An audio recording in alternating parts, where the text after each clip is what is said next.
Hello everyone, আসসালামু আলাইকুম। সবাইকে আমন্ত্রণ জানাচ্ছি আজকের ভিডিওটা দেখার জন্য।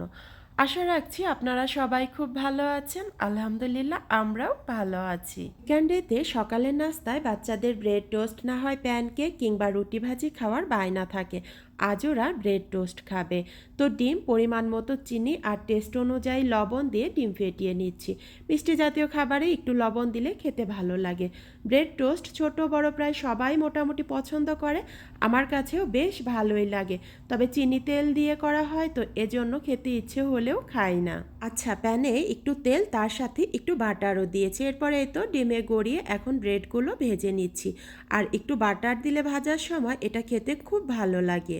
তো বাচ্চাদের নাস্তা মোটামুটিভাবে প্রায় রেডি হয়ে গেছে, তো আমি এটাকে এই তো উল্টে পাল্টে একটু ভেজে নিচ্ছি। তো ব্রেড টোস্টের সঙ্গে ওদেরকে একটু ফল দিয়ে দিব, মানে একটু স্ট্রবেরি। তো এই তো ব্রেড টোস্ট আর হচ্ছে স্ট্রবেরি, এটা দিয়েই ওরা সকালবেলা নাস্তাটা করে নিবে। আর আপনারা যারা ভিডিওটা দেখছেন, ভিডিওটা কেমন লাগলো সেটাও কিন্তু কমেন্টের মাধ্যমে জানাতে পারেন। এরপরেই তো একটা ডিম সিদ্ধ বসিয়েছি চুলায় আমার সকালে নাস্তার জন্য। এরপর দুপুরে রান্না করব, তো তার সব কিছুই গুছিয়ে নিচ্ছি। তেমন কিছুই রান্না করব না, ওই একটু ঢ্যাঁড়স ভাজি, ডাল আর মাছ ভাজি। আগের দিনের একটু তরকারি আছে, তো এই কারণে অল্প স্বল্প রান্না। তো মোটামুটি এই দিয়েই দুপুরে খাওয়া দাওয়াটা হয়ে যাবে। সকালবেলা হালকা পাতলা নাস্তা করে এরপরেই তো দুপুরে আমি প্রথমে চুলায় ডালটা বসিয়ে দিচ্ছি। আর ডালটা আজকে সিদ্ধ করে পরে আর কি সম্ভার দিয়ে রান্না করব। এছাড়া দেখা যায় মাঝে মাঝে সব ধরনের মশলা দিয়ে ডাল কষিয়ে রান্না করি। তো সবভাবেই আসলে খেতে ভালো লাগে, এক এক সময় এক একভাবে রান্না করি। তো ডালটা চুলায় বসিয়ে দিলাম, ডালটা সিদ্ধ হতে থাক।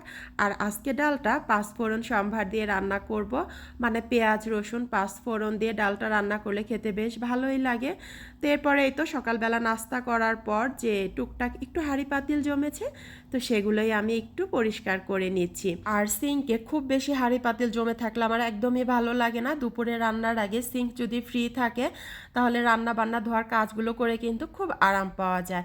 তো দুপুরে যেহেতু ঢ্যাঁড়স ভাজি করব, তো ঢ্যাঁড়সগুলো ধুয়ে ভাজির জন্য এখন আমি রেডি করে নিচ্ছি। আর আমার বাসায় ভাজির মধ্যে ঢ্যাঁড়স ভাজি, করলা ভাজি, লাউ ভাজি কিংবা বাঁধাকপি ভাজিটা একটু বেশি খাওয়া হয়, কারণ এই ভাজিগুলো বাচ্চারা মোটামুটি একটু পছন্দ করে। আর মিক্সড সবজি রান্না করলে খুব একটা খেতে চায় না। তো যাই হোক, ডালগুলো সিদ্ধ হয়ে গেছে, তো ডালটাকে আমি খুব ভালোভাবে ম্যাশ করে এরপর দিয়ে দিচ্ছি পানি। আর এরপর দিয়ে দিচ্ছি একটু পেঁয়াজ, তারপর হচ্ছে মরিচ, লবণ, একটু হলুদের গুঁড়া, নর্মালি যেভাবে ডাল রান্না করি। তবে ডালের মধ্যে আমি একটু আদা রসুনের পেস্ট দিই, আদা রসুনের পেস্ট দিলে ডালটা খেতে আমার কাছে ভালো লাগে। তো এই তো ডালের মধ্যে একটু আদা রসুন পেস্ট দিয়ে দিচ্ছি, দিয়ে এরপর চুলায় ডালটা জাল হতে থাক। আর ডালটা যত বেশি জাল হয় ততই কিন্তু খেতে ভালো লাগে। এরপর একটু পেঁয়াজ রসুন পাঁচফোড়ন দিয়ে সম্ভার দিয়ে দিব। তো এখন হচ্ছে আমি একটু ঢ্যাঁড়স ভাজিটা করে নিচ্ছি। আর ঢ্যাঁড়স কিংবা করলা এই ধরনের ভাজিগুলোতে পেঁয়াজের পরিমাণ আমি একটু বেশি দেই। একটু বেশি পেঁয়াজ দিয়ে এই ভাজিগুলো করলে খেতে খুব ভালো লাগে। তো এখানে এই তো ঢ্যাঁড়সের মধ্যে আমি পেঁয়াজ, তারপরে মরিচ, হলুদ, লবণ দিয়ে নেড়ে চেড়ে এখন ভাজিটা করে নিব। তো এই তো ঢ্যাঁড়স ভাজিটা হয়ে গেছে, আমি এখন এটা নামিয়ে নিচ্ছি। আর ওদিক থেকে ডাল রান্নাটাও হয়ে গেছে, ডালটা এখন আমি পাঁচফোড়ন, রসুন আর একটু পেঁয়াজ দিয়ে সম্ভার দিয়ে দিচ্ছি। আর পাঁচফোড়ন সম্ভার দিয়ে ডাল রান্না করলে এই ডালটা দিয়ে ভাত খেতে খুবই ভালো লাগে। তো এই তো ডালটা আমি সম্ভার দিয়ে দিলাম। এরপর হচ্ছে আমি এখন মাছগুলো ভেজে নিচ্ছি। তো এই ছোটো মাছগুলো চচ্চড়ি করলে খেতে খুব একটা ভালো লাগে না, তো এভাবে মুচমুচে করে যদি ভাজি করা যায় তাহলে গরম ভাতের সাথে খেতে বেশ ভালোই লাগে। তো ডালটা আমি সার্ভিং ডিশে নিয়ে এরপর মাছগুলো মুচমুচে করে ভাজি করে নেওয়া হয়ে গেছে। এরপর আমি এখন একটু পেঁয়াজ, তারপর হচ্ছে কাঁচামরিচ ভেজে নিচ্ছি। ভেজে এর মধ্যে হচ্ছে ভেজে রাখা মাছগুলো দিয়ে এখন নেড়ে চেড়ে একটু ভেজে নিব। ভেজে এরপর হচ্ছে আমি নামিয়ে নিচ্ছি। তো আগের দিনের একটু এখানে মুরগির মাংসের তরকারি ছিল, তো সেটাও আমি গরম করে নিচ্ছি। আর মুরগির মাংসের তরকারি থাকায় তো দেখা যায় মাছ মাংস তেমন কোনো কিছুই খুব একটা রান্না করতে হয়নি, জাস্ট একটু ছোট মাছটাই মুচমুচে করে ভাজলাম আর একটু ঢ্যাঁড়স ভাজি, ডাল, এই রান্না।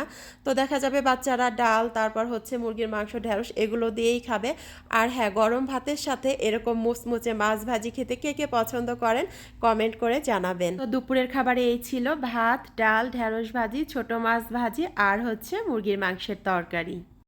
তো আশা রাখছি আজকের ভিডিওটা আপনাদের কাছে ভালো লেগেছে। যারা এতটা সময় ভিডিও দেখেছেন সবাইকে অনেক অনেক ধন্যবাদ। আল্লাহ হাফেজ, আসসালামু আলাইকুম।